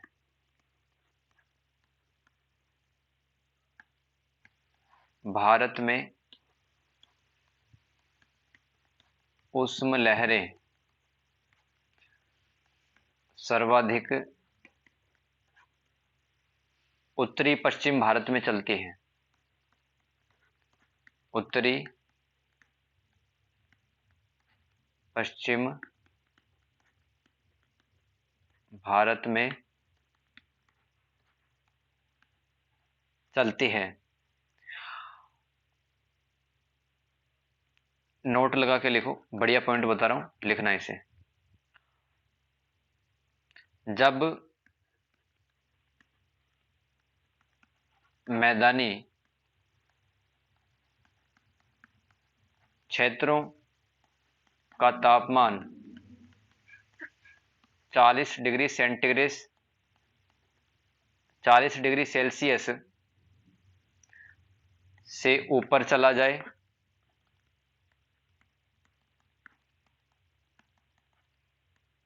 तथा पहाड़ी क्षेत्रों का तापमान, पहाड़ी क्षेत्रों का तापमान 30 डिग्री सेल्सियस से ऊपर चला जाए तो वहां पर चलने वाली हवाएं उष्ण लहरों के नाम से जानी जाएंगी। उष्ण लहरों के नाम से जानी जाएगी। ये कंडीशन है कि कोई हवा उष्ण लहर अथवा हीट वेव है कि नहीं है। देखो दिल्ली जैसे राजस्थान है वो सब मैदानी प्रदेशों के अंतर्गत आएंगे। जहां पर समतल मैदान है वहां पर अगर टेम्परेचर 40 डिग्री से ऊपर चला जाए और पहाड़ों में जैसे कि हिमाचल प्रदेश, उत्तराखंड, सिक्किम, जम्मू एंड कश्मीर, वहां पर 30 डिग्री सेल्सियस से ऊपर टेम्परेचर चला जाए तो हम मानेंगे कि वहां पर हीट वेव्स हैं वो बह रही हैं। आगे पॉइंट लिखिए, शीत लहर, कोल्ड वेव्स।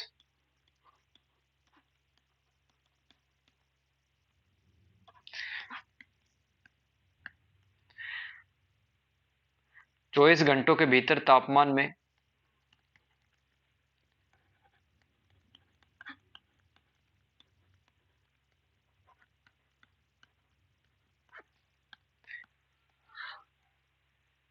तापमान में तेजी से गिरावट को, तापमान में तेजी से गिरावट, तेजी से गिरावट को शीतलहर कहते हैं।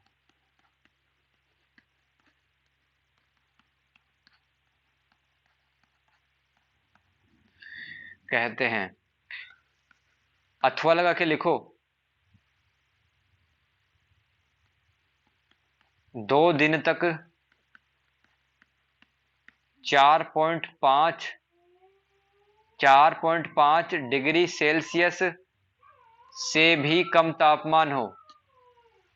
किसी क्षेत्र में 2 दिन तक 4.5 डिग्री सेल्सियस से कम तापमान, तो वहां पर क्या कहेंगे अपन, वहां पर शीत लहर चल रही है।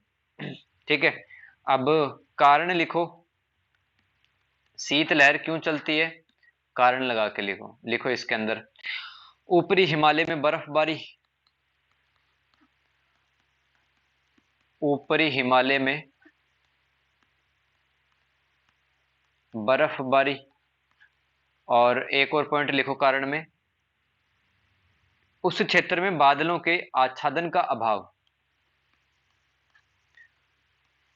उस क्षेत्र में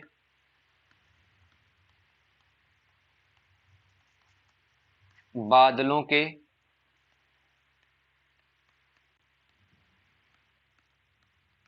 आच्छादन का अभाव।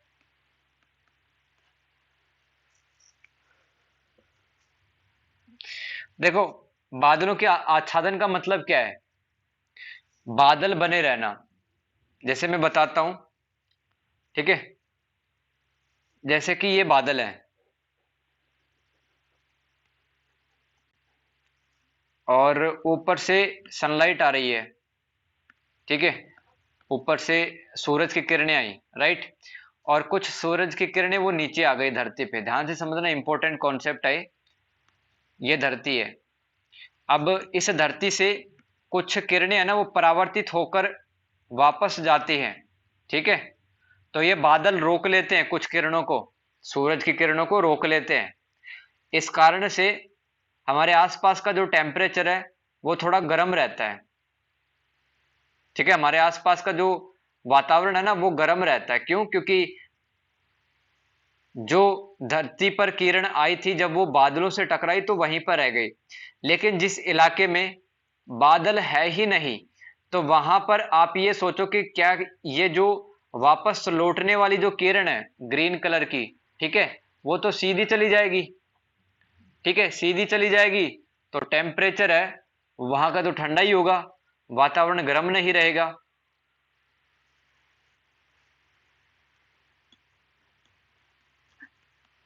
प्रमुख शीतलहर से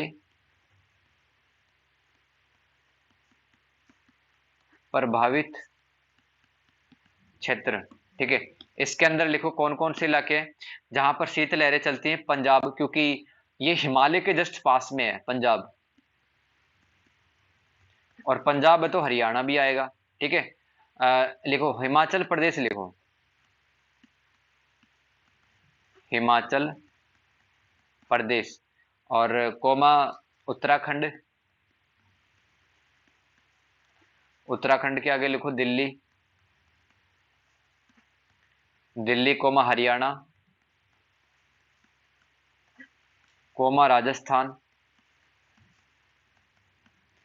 कोमा उत्तर प्रदेश गुजरात, उत्तर प्रदेश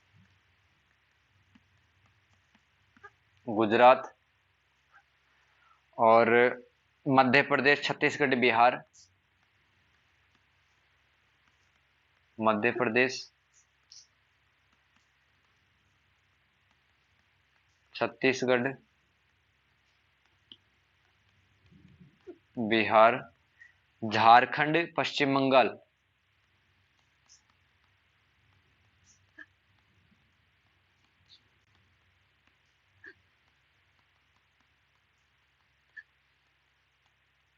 उड़ीसा तेलंगाना।